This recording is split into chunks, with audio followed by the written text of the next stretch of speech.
At halftime of the Cowboys game, it is 17-13. The Cowboys have the lead. Mino, what are your thoughts of the first half? I think it's going the way we kind of expected this game to go so far. I think the Cowboys' offense is looking strong. Dak's looked good. It's just the defense with Rico Dowdle having 80 yards rushing in the first half, and the running lanes are there. If you watched the Panthers play last week when Rico had over 200 yards, I mean, he was I don't want to take anything away from Rico. He's had some nice runs, but it's just open for him. The linebacker play hasn't been great, and it feels like if the Cowboys can get the Panthers at a 2nd and 8, which has been very rare, or just not have a big plus play on first down, it feels like they're more comfortable. It's just the Panthers have been moving the ball quite easily. Yeah, they have. And Rico's averaging over 6 yards a carry. 80 yards, like you said, 13 carries. He told them to buckle up, and they haven't yet because they haven't been able to stop the run. And now it's the second week in a row you've seen the Cowboys in the middle of their defense not performing very well. Bryce Young, 9 of 12 for 90 yards. He's been okay. The one touchdown pass was a really, really good double move from Ted McMillan that had Donovan Wilson kind of falling the wrong way, and then it was kind of a wide open throw. But other than that, he's kind of been contained. They're just living on the run game, and that's exactly what they want to do.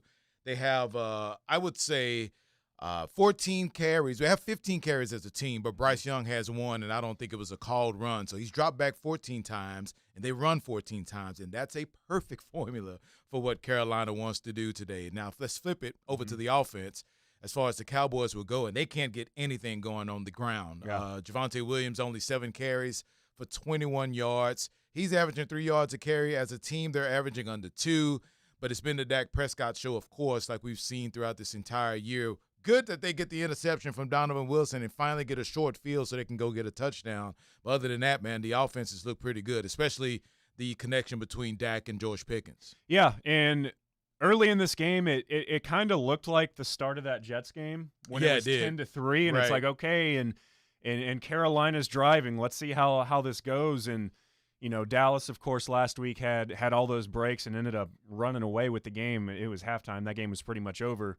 You've got a game here at now 17-13 going into the second half, and the Panthers are getting the ball to start.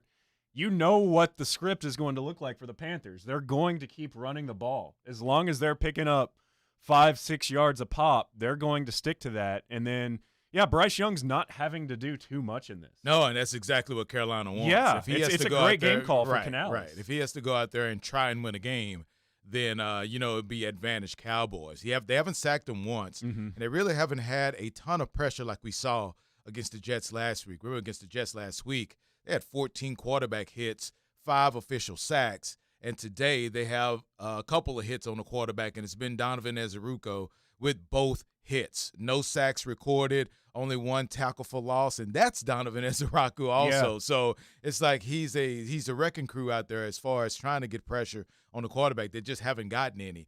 But fortunate for Dallas that Carolina, they really haven't gotten any also. And it's been Dak, man, being able to go out there and 2, 4, 6, 7 different receivers have caught passes in the first half already, with George Pickens getting 5 of those and Jake Ferguson with the touchdown and Hunter Lemke with the touchdown also. So it looks like it's going to be another one of those games that you may have to get to 30, 34, 38, 30, whatever it is, to try and win this game if this defense can't stop Carolina's running game. And Dallas is +1 in the turnover margin right now. She almost was +2. One of the strangest ends of the first half. I don't know. It was just trying to make a play, and then Ezeuruko gets the punch out, and they almost recovered that fumble to see if they can try and get some points at the end of the first half. But I thought Carolina played that perfectly toward the end of the half when they get the ball out to the Cowboys touchdown with about, 3:13 or something like that left in the first half.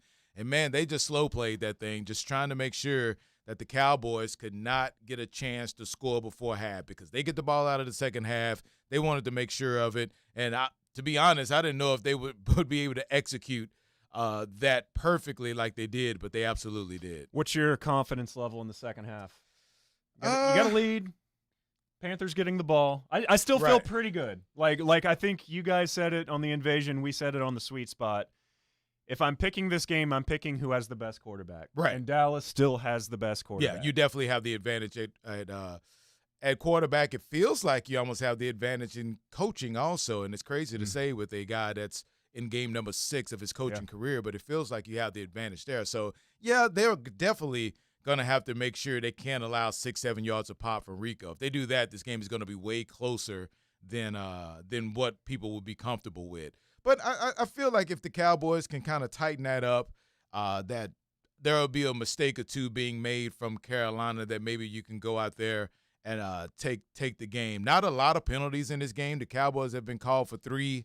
Carolina's been called for 2 and 1 really shaky pass interference that kept the Cowboy drive going. But it's been a weird officiated game. Yeah, it has. The late hit out of bounds on the interception that we were kind of just like, I thought both calls against Carolina. I don't really know. No, you're right. Both calls really against Carolina were a little bit suspect. And, 2 or 3 in the red zone for Dallas. They had to settle for a field goal in the first quarter when they got really close down to the goal line. I thought it was a little – I thought maybe they would think about going forward on 4th down on that first drive where they settled for the field goal because of the 3rd down call, but they wound up wanting to take the points, and Carolina did the same thing. So, it's been, I think, what we've expected so far. I don't think anyone expected the Cowboys to just run away with this thing, especially with the problems that they've had defensively. But Carolina's hanging in there. The Cowboys are going to have to get a stop on Carolina in order to maybe get a little separation from Carolina. So Carolina gets the ball in the second half, and we'll see how that goes. So thank you so much for tuning in to the halftime. What do we call this? A halftime, I want to say a little pamphlet, because it's not like the postgame or the pregame where it lasts a long time. It's just a shorter version of what we think. But me, Mino, Matt McLaren will be on for the postgame show after the game, after the Carolina Panthers and the Dallas Cowboys come to a conclusion. Make sure you tune in, and we will give every single HSO we have in our bodies on the post-game show today. Letting it rip. Oh, my gosh. I've been letting it rip in the studio already, so I'm going to let it rip even harder when it comes to the post-game show. So thank you guys for tuning in. Make sure you get to the radio station, the stream, whatever, after the game so you can get way more of all this. Way more. All right, we'll see you on